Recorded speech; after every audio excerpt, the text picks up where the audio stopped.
Hey up, it's Steve from the Old Yorkshire Geek. I'm not on the screen today because I look like crap. So it's a quick Star Trek update today. Got 4 stories all about Star Trek. So let's just get on with it, eh? Where have I put them? Let's get the window up. There we go. As usual, all the links will be in the description down below. And don't forget, oh god, I can't talk. Like and subscribe and share the videos and all that stuff if you like my content. Such as it is, and as well, follow me on my social medias, me Facebook and Twitter and the other one, Instagram, that's it. Right, first up, how Star Trek The Next Generation alums, that's a word, isn't it, are already giving fans hope for potential spin-offs ahead of Picard Season 3. Could a spin-off or spin-offs be on the docket? And there's Patrick Stewart as Admiral Picard outside 10 forward. God, I hated that. I hated that. Stupid Season 2. I hope Robert Mabernet's right and Season 3 is good. Anyway, Star Trek Picard is only months away from dropping its final season, and many have been under the impression that it will be the official send-off for Patrick Stewart's Jean-Luc Picard and the Next Generation crew. Oh, don't forget, Jean-Luc Picard's already dead. Because he died at the end of Season 1, didn't he? And he's now a robot with artificially stored memories. Stupid programme. As we get closer, however, some of the returning veteran stars of TNG are already dropping hints that this may not be the final voyage after all. Fans seem hopeful that a spin-off or a few could happen after Picard finishes its run, and after the recent comments by the cast, it's not hard to feel that way. Jonathan Frakes works within the Star Trek franchise as an actor and director, and I'd also like to think he's a professional instigator for the franchise as well. Frakes is always teasing fans with reveals about future projects or stirring the pot when the fandom discusses hypotheticals like a Picard spin-off. As such, it's not too surprising that Frakes had fans talking when he shared the latest trailer for Season 3 and hinted that this may not be the end of the line for Picard and his cohorts after all. And there's the tweet, maybe not final, because I think in the trailer it says, the Next Generation crew's final voyage or whatever, it's something like that, doesn't it? It's a really ominous tease though because of who's saying it, and it could mean something. Jonathan Frakes has already directed many episodes of the new Trek shows and even reprised his role as Riker for the animated series Lower Decks. God, I hate that. I loathe the Lower Decks. It's awful. I know a lot of people like it because it's funny, allegedly, but it doesn't tickle my funny bone. Anyway, so chances are he'd be in the know if something big was coming up. It seems like a safe bet that he'll continue to work in Trek after Picard Season 3 airs, regardless. Still, one can't help but wonder if he's hinting at something specific to his TNG co-stars. When discussing the chances of an offshoot of sorts in a tweet, Marina Sirtis provided some diplomatic thoughts. Oh, that's a wonder for her, isn't it, being diplomatic? She's not usually. And that seems fitting given her role as counsellor Deanna Troi. Sirtis assured fans that they could see her and other Next Generation stars in future productions, but it's going to come down to a little bit of work on 2 fronts. You, as the audience, have the power to make that happen. We legacy actors... Hang on. There we go. We legacy actors, as they now call us, because old codgers is just rude. See, that's Marina, innit? Would love to continue, but only your voices can make it happen. If enough viewers make some noise about it, then sometime down the road they may be able to use their Paramount Plus subscriptions to watch a Geordie LaForge spin-off, or maybe even that Klingon show Michael Dorn has been campaigning to get made. I say, my personal opinion on this is that I think the most likely ones to get spin-offs are LaForge, Seven of Nine, and Michael and Worf. That's my personal opinion. Anyway, if nothing else, it's clear that there are several TNG stars who are interested in appearing in more Trek projects. Even Beverly Crusher actress Gates McFadden confirmed as much in her quote tweet of Marina Sirtis' remarks. I'm in if the fans are in. While there are no confirmed plans for a Star Trek Picard spin-off, it wouldn't be surprising if executives decide to put plans in motion should fans show interest. It's often said that Strange New Worlds wouldn't have happened had fans not pushed to see more of Anson Mount's Captain Picard and others on the show.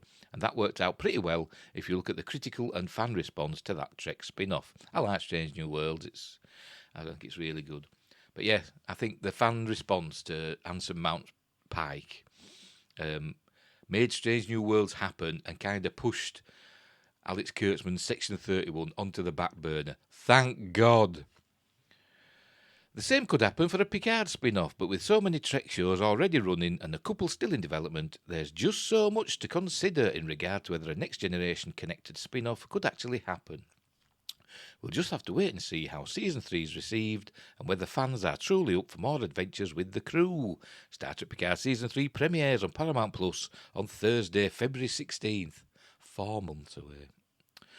It's one of many upcoming Trek shows on the horizon, so keep that subscription handy if you're a fan eager for more content. And don't forget, Robert Meyer Burnett said he has seen the entirety of Season 3 of Picard twice, and he says it's really good, which is surprising for Robert Meyer Burnett because he's been a staunch critic of new Trek. But he says Season 3 is good, and he did admit that the material he saw wasn't completed. He said there were music missing or wrong music and effects that were not completed and stuff like that. So it could end up being different, maybe. I don't know.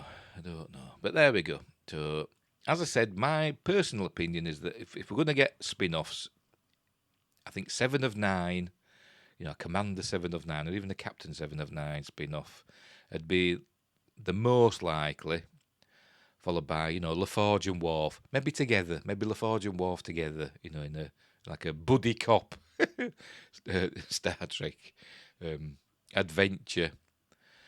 That'd be my bet. But what do I know? Right, next up, Star Trek Prodigy producers on seeing the characters grow up to become Starfleet officers. I quite enjoy Star Trek Prodigy, although I don't really. That first season that we had, was it the full first season or just the first half of the first season? I can't remember. But it wasn't really Star Trek. Yeah, it had a Starfleet ship in it, the USS Protostar, which is a bit rubbish anyway. But apart from that, it didn't really feel like Star Trek. Not to me, anyway. You got the Janeway hologram, but, so what? Anyway, hang on. I can't read all that. I have to move that over a bit, tell you. I hope you could read all that other one. Let me just... yeah, I think it was all right, wasn't it, that previous one?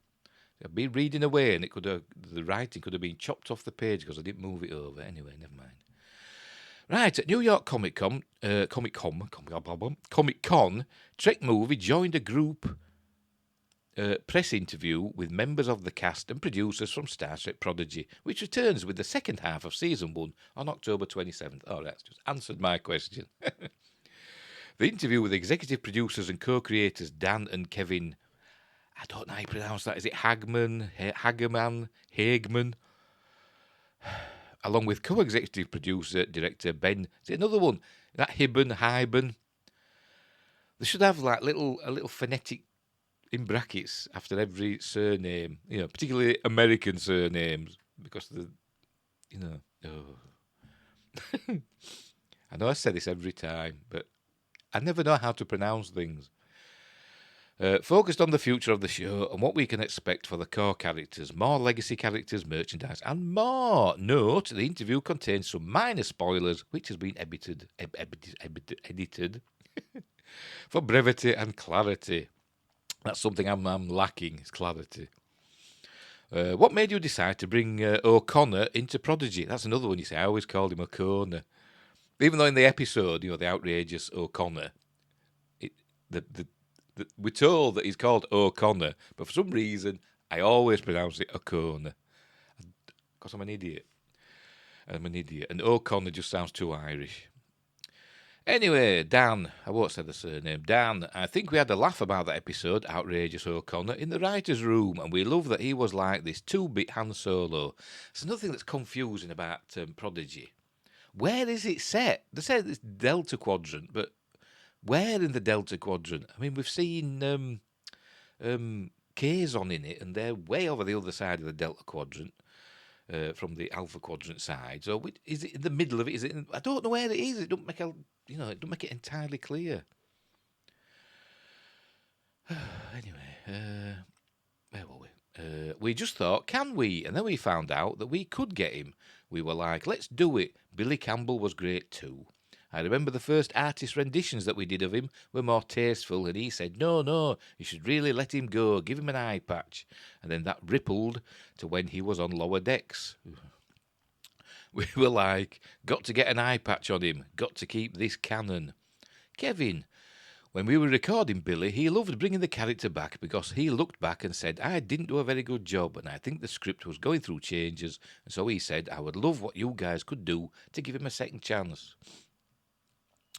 At San Diego Comic-Con, they announced the crossover between Lower Decks and Strange New Worlds. Oh, God, I'm dreading that. Do you see the potential for a Prodigy crossover? Kevin, you guys just love your crossovers. You want mashups. Oh, my gosh. I know. I'm constantly looking at Brett Gray as Dal and Ella Purnell as Gwyn. They could easily play their parts in real life if they wanted. I would love that. We haven't... God, I can't read. We don't have anything officially planned yet. Dan, I don't know if Riley, oh God Almighty, Alazraqui, oh for crying out loud, could wear the rock suit. Laughs. Ha ha. Kevin, we'd love that. We just haven't done that yet. This is season 1 and we're doing a season 2. We're still in that place. Lower Decks is for the adult fans. You reckon?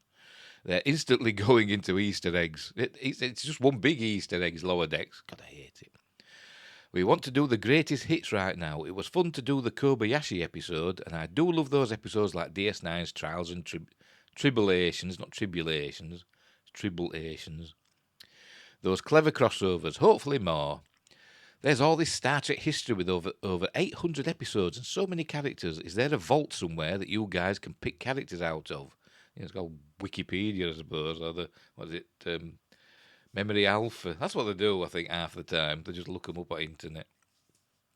Kevin, we do these calls with the other showrunners and everyone will pitch, here's what we're doing with season 2 or whatever, and hope that no one else is picking the same actors. Dan, we all play nice, like again with O'Connor and Lower Decks, where like, the more O'Connor the better. Oh, pardon me. Kevin, we've got some fun surprise characters coming out in the back 10 episodes of Season 1 and in Season 2 especially, so we've been talking very closely with other shows to make sure it all works. Dan, yeah, we can say there are 2 new legacy characters in Season 2, not counting Chakotay. Ooh. Kevin, we're getting closer to the Federation and we want to be in the same world. I don't want our show to be the little kids show. That's on a totally different plane of existence. So I don't think it's a kids show. They've said, because it's a Nickelodeon co-production, they said it's a kids show. But if you watch it, it's not. Ben Hibbenheiben. It's the same way for the species, because we have Klingons, Romulans and Borg. It's about how much cooperation you want between all the different shows. You don't want too much of one thing, so there's definitely a lot of conversation between the shows. Excuse me, my cat wants attention. You'll have to edit now, aren't I? Because of you. As soon as I start talking, you come down, don't you?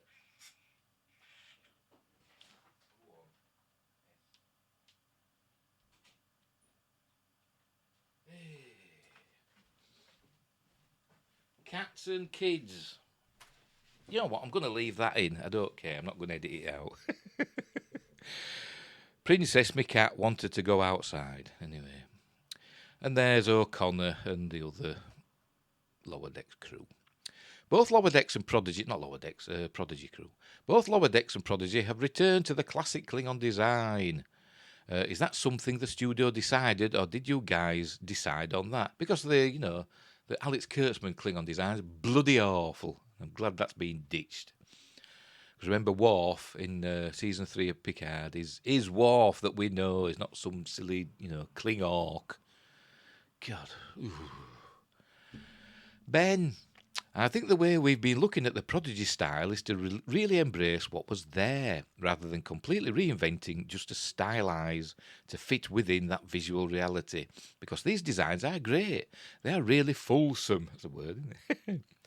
They have been created a certain way for a reason, and they are very recognisable to the fans, and they mean something. And for us to just start shaking that's not the intention of Prodigy.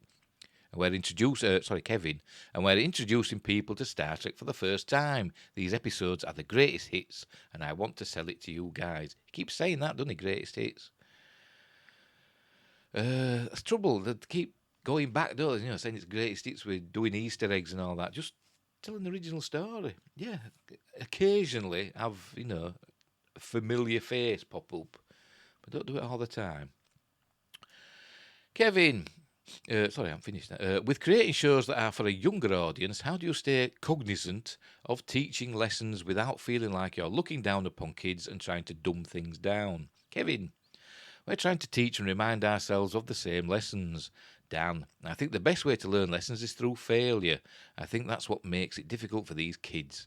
They have not gone through Starfleet. They have a lot to learn, and that's okay. And they have hologram Janeway there. Kevin, it'll be beautiful. You'll get to see them start forming and being a real crew and calling things out like they should. You're like, these kids are starting to get it. How far have we got to go? Because there's oh, crikey, it's a long way, is this? Oh, hang on. All right, we're nearly done. We're nearly done. I thought there were loads and loads and loads. Right, you have already had 40 episodes ordered with potentially more. How does that kind of longevity impact how you are developing the show? Is there a challenge to grow the characters from kids into adults? Kevin, our hope is the show goes on forever. I would love for it just to keep going.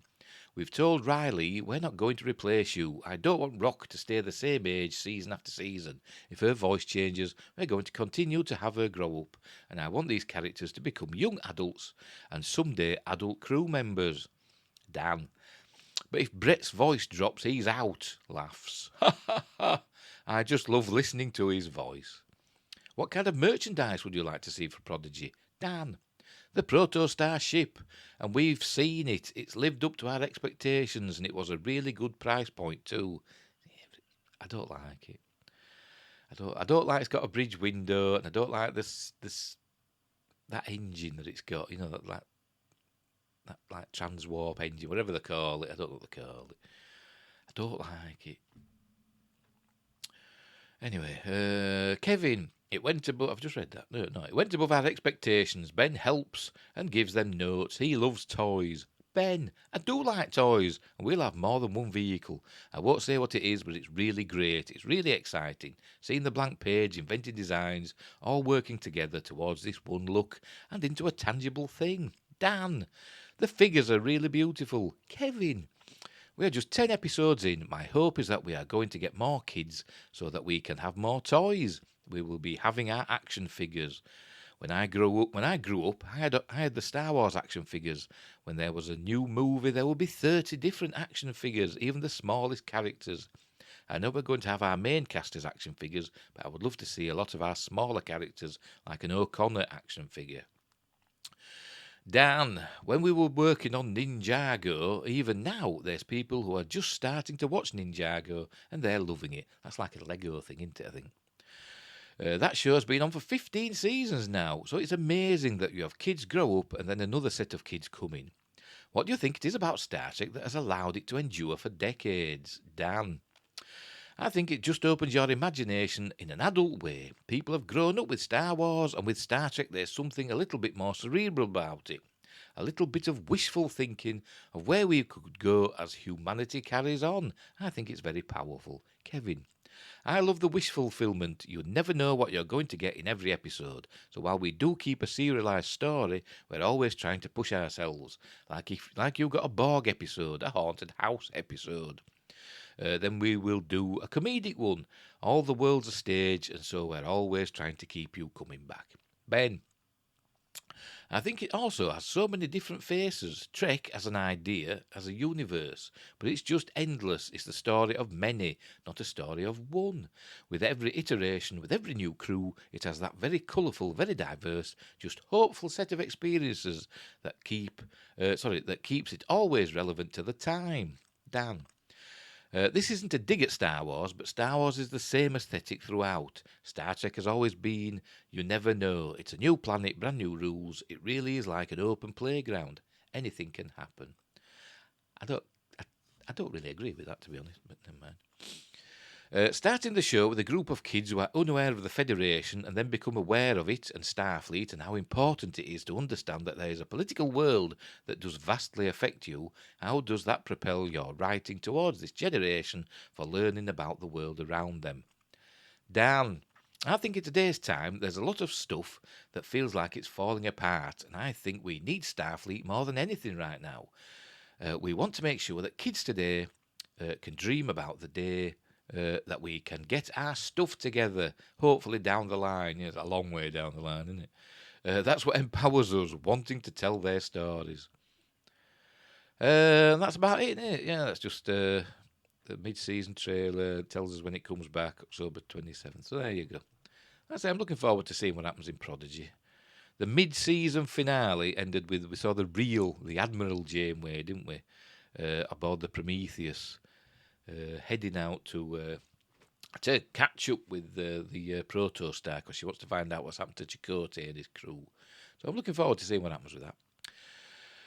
Right, next up. If you're into Star Trek, you probably know this already, but I just, thought it'd be interesting to have a read. Star Trek's original name for the Enterprise explained. Star Trek creator Gene Roddenberry didn't originally want to call the show's main ship the USS Enterprise. He had a very different name in mind. And there's the Great Bird of the Galaxy and the USS Enterprise, the original one. The USS Enterprise... Oh, crikey, come here. The USS Enterprise is the iconic Star Trek starship, but Gene Roddenberry originally intended to call it by another name. Launched in 2245, the USS Enterprise became the flagship of the Federation. Originally captained by Robert April and subsequently by Christopher Pike and then James T. Kirk himself, the Enterprise remained central to the Federation for generations, and it lies at the heart of the entire Star Trek franchise. It's hard to imagine Star Trek without the Enterprise. But in reality, Star Trek creator Gene Roddenberry originally wanted to give the ship another name. Roddenberry originally planned to call the ship the USS Yorktown, reflecting his historical and literary interests. The Battle of Yorktown was one of the most important conflicts in the American War of Independence, a decisive victory for the American Continental Army troops and their allies in the French Army. Boo! It led directly to Britain negotiating an end to the conflict. Sorry, I'm a Brit, and it still hurts. It don't. I'm kidding. A USS aircraft carrier bore the name Yorktown during the Second World War, and Roddenberry initially wanted to honour that tradition. The Yorktown was the same class of aircraft carrier as another, more famous vessel from that period, the Enterprise. Roddenberry eventually went for this name instead.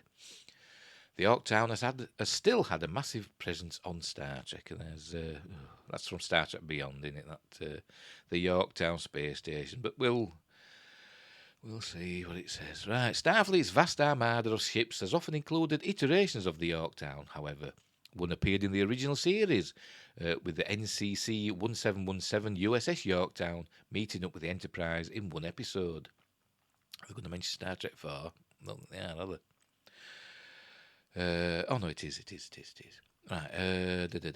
Another Yorktown appeared in Star Trek The Next Generation with a registration number NCC 61137. It appeared in a handful of episodes, but never played a decisive role. Oh, pardon me, sorry, I'm burping.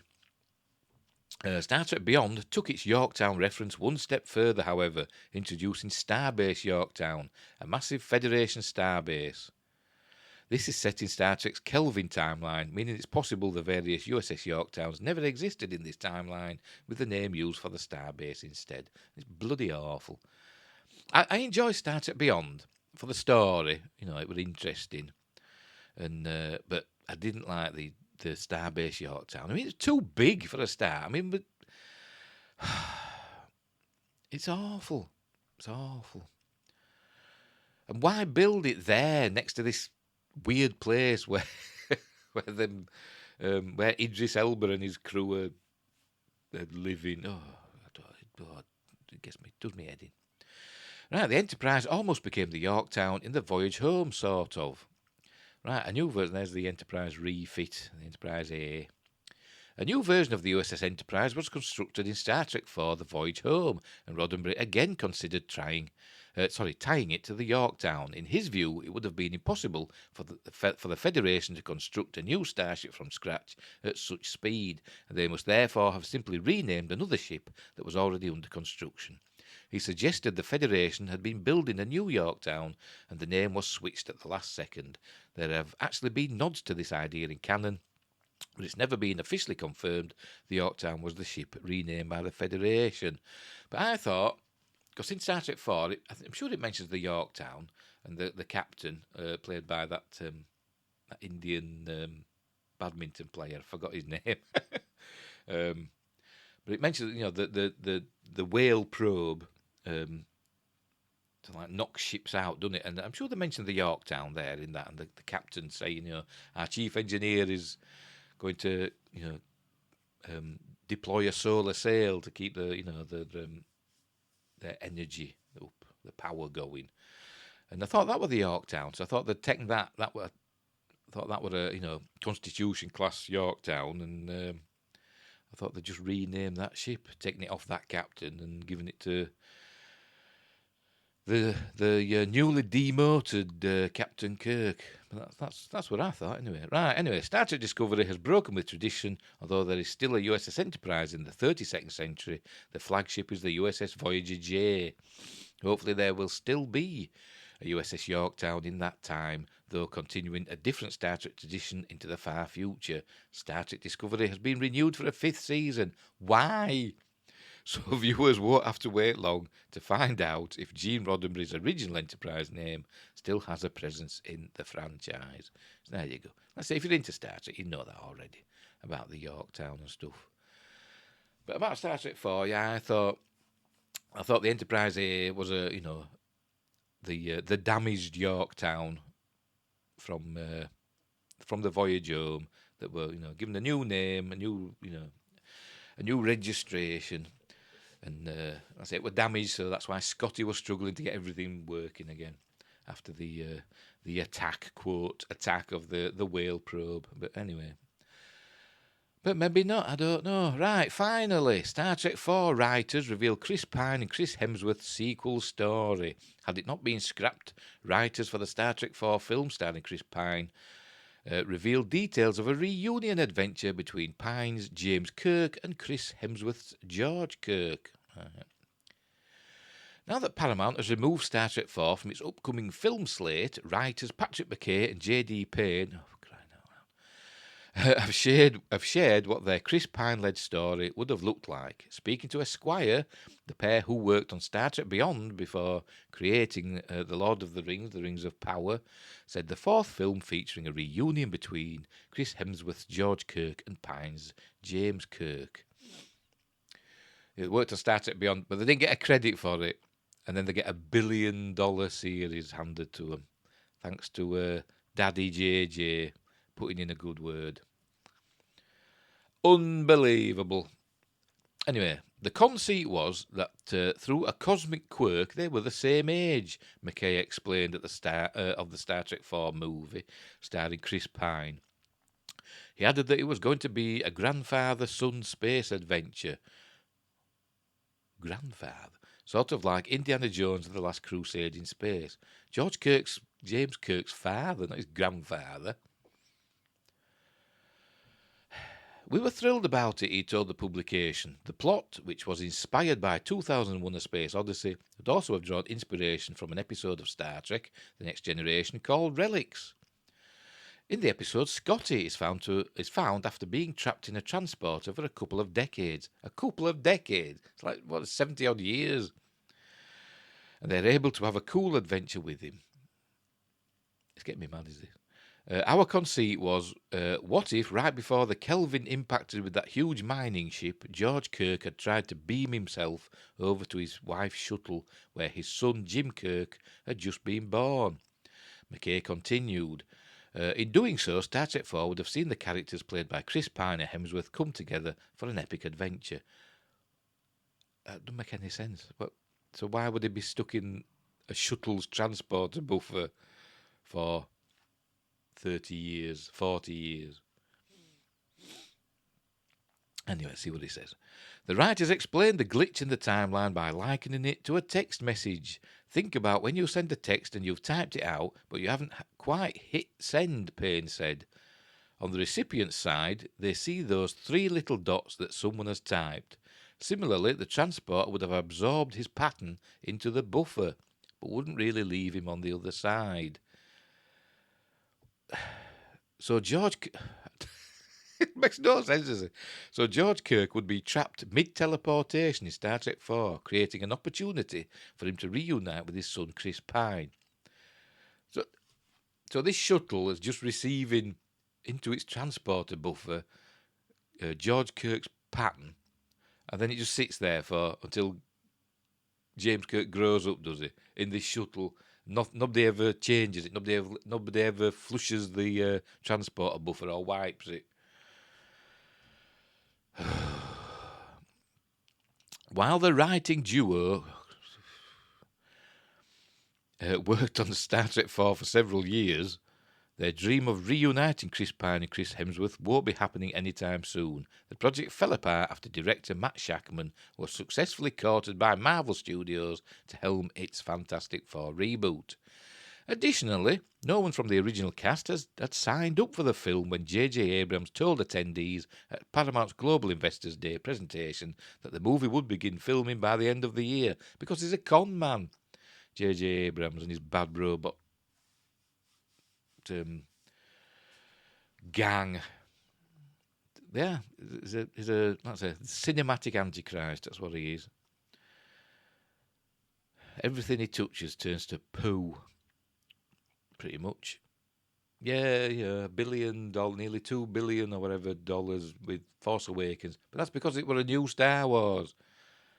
And I quite enjoyed Force Awakens, but when you think about it and watch it critically, it's not very good, really. But anyway, right, with Star Trek 4 off its schedule due to a lack of a director and cast led by Chris Pine, that deadline is no longer looming, but it still leaves Paramount without plans for an entry in its most valuable franchise.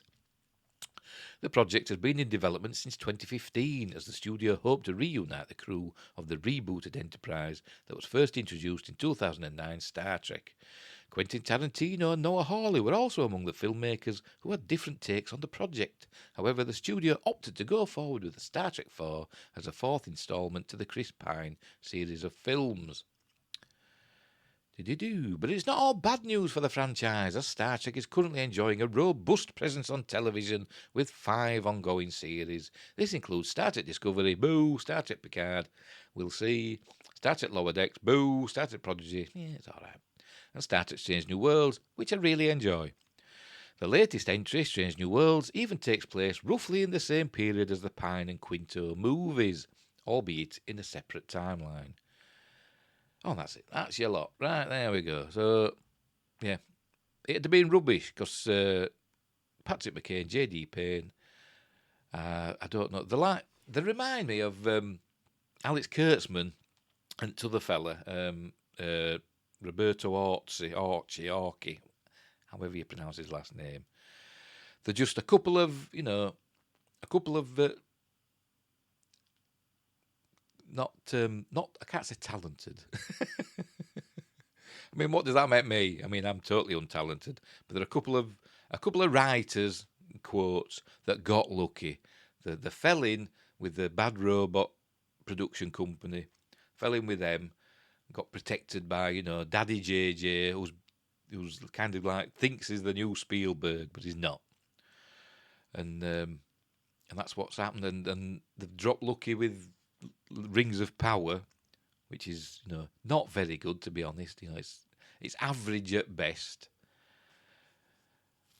it's made, they're the showrunners, but I think the series is actually, the creation of a lot of more talented people. But anyway, I digress. And it'd have been rubbish, and it's not going to get made anyway, so nah. So we'll leave it there. So that's your Star Trek news for today. Just thought I'd do a quick one. That 35 minutes. That's a quick one. And apologies for the interruption when I had to go let my cat out. So, right, we'll leave it there. As I said, I'm not appearing on the webcam today because I look like poo. You want to see? Uh, so, wherever you are in the universe, look after each other. And until next time, I'll say thee.